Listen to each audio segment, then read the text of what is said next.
Hello everyone and welcome back to the officers classes. Today we have a very important topic for discussion, that is the Subsidiary Alliance. There are two smart gentlemen on the slide. Try to guess who they are and in a while we will come to know who they are actually.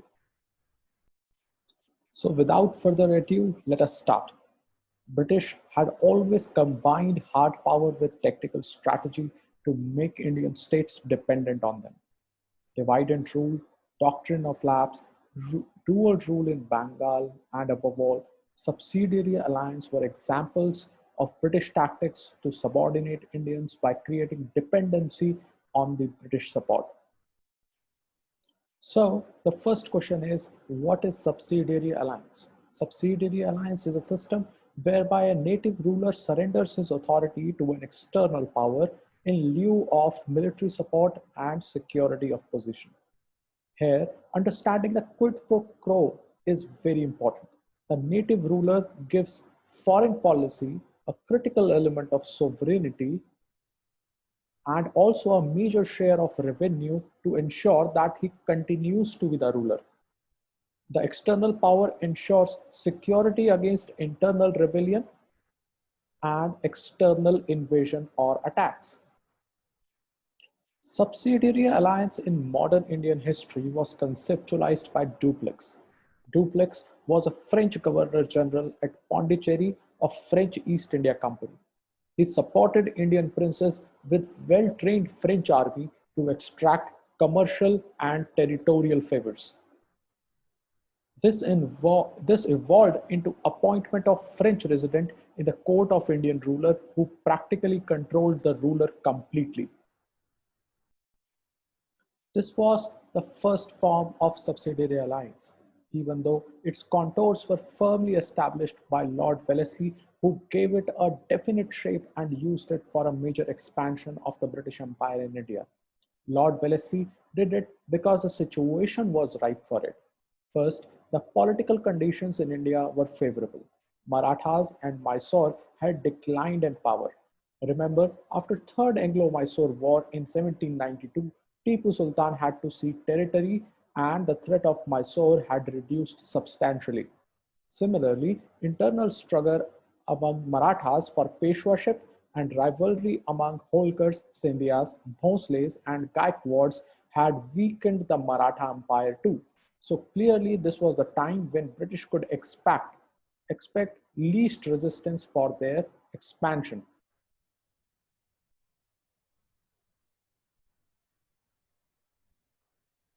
Second, the emergence of British industry had led to demand for more markets in India. So British wanted to gain further control of Indian territory. Finally, French under Napoleon were engaged in a struggle against the British all over the world. While Indian rulers were weak, British did not want to take any chance with French intervention in India. Subsidiary alliance was designed in a way to ensure all these objectives for the British. Now, let us have a look for the main elements of the subsidiary alliance system. First element of the subsidiary alliance was the permanent stationing of British troops within the territory of the ruler, which effectively meant now British troops were present across India and British could mobilize troops quickly. Second, tribute to the British or annual subsidy or a part of the territory for maintenance of the troops, ostensibly for the protection of the ruler. Third element was the British resident who was positioned at the court and no employment of any European was possible without the approval of the British. This we have discussed while studying about the French and English struggle across the world. Fourth element was no negotiation with any Indian ruler without consulting Governor General. And fifth and the last element was that the British promised defending the ruler against his enemies and non-interference in internal matters, even though this promise was seldom kept.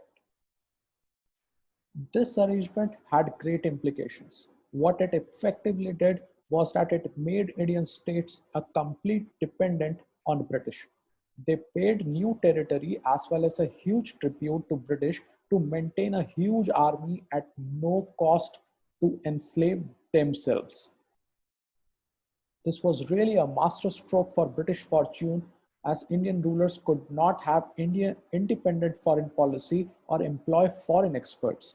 British interfered in internal matters, their neighbors became alien to them.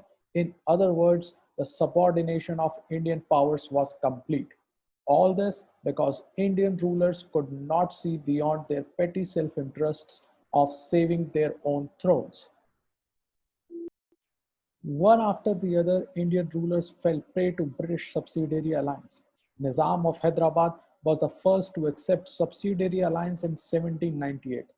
After Fourth Anglo-Mysore War, new ruler of Mysore accepted Subsidiary Alliance in 1799. Tanjore accepted it in the same year. Awadh accepted it in 1801.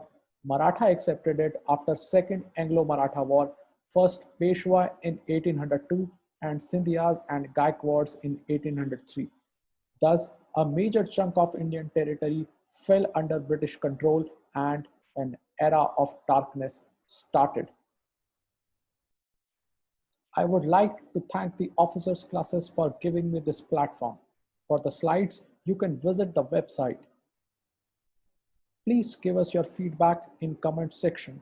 You can also give your suggestions regarding any topic that you want to be covered in this less than 7-minute series. See you soon in our next video. Till then, thank you.